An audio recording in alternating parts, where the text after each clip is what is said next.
बिस्मिल्लाहिर्रहमानिर्रहीम। इय्याका नअबुदु व इय्याका नस्तईन।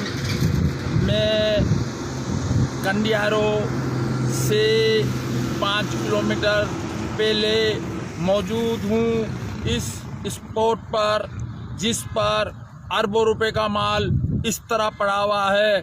ये कारनामा सूबा सिंध का है, फूड मिनिस्टर का है।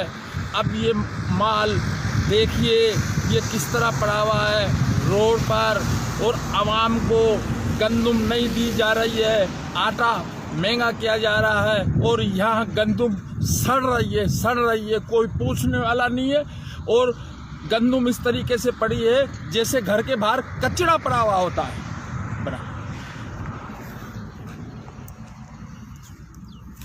बस भैया एक दफा ले ले बस।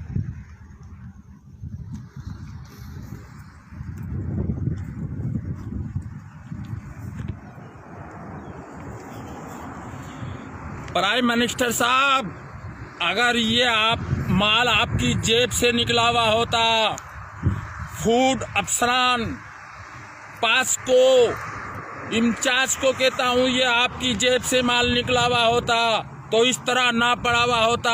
मुराद अली शाह, अगर ये माल आपकी जेब से निकला हुआ होता, अगर जरदारी की जेब से निकला हुआ होता, अगर बिलावल भुट्टो की जेब से निकला हुआ होता, और ये माल अगर फूड के इंस्पेक्टर की जेब से निकला हुआ होता, अगर ये मिनिस्टरों की पीपी के मिनिस्टरों की जेब से निकला हुआ होता, ये पीपी गवर्नमेंट के जो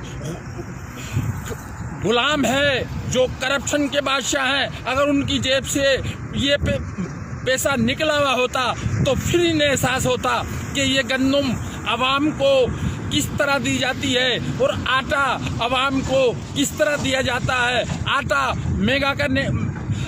महंगा होने की वजह यह है, गंदुम अरबों खरबों रुपए की पड़ी है जरदारी साहब के फार्म में और रोड पर पड़ी है। और मैं कंडियारों से 5 किलोमीटर पहले मौजूद हूँ और मैं दिखाना चाहता हूँ पूरे पाकिस्तान को, पूरे सिंध को, प्राइम मिनिस्टर को, सीएम सिंध को और मिनिस्टर को, फूड के सिंध मिनिस्टर को, चीफ सेक्रेटरी को, तमाम को मैं ये दिखाना चाहता हूँ कि लोगों को परेशान किया जा रहा है। गंदुम इशू की जाए, नहीं तो ये पड़ी पड़ी गंदुम सड़ जाएगी। हर साल तुम ये कहते हो कि गंदुम सड़ गई, तुम जान करके ये दानिस्ता काम तुम करते हो कि गंदुम सड़ जाए, गंदुम खराब हो जाए, फिर ये खराब हो जाएगी। आवाम को 100 रुपए किलो आटा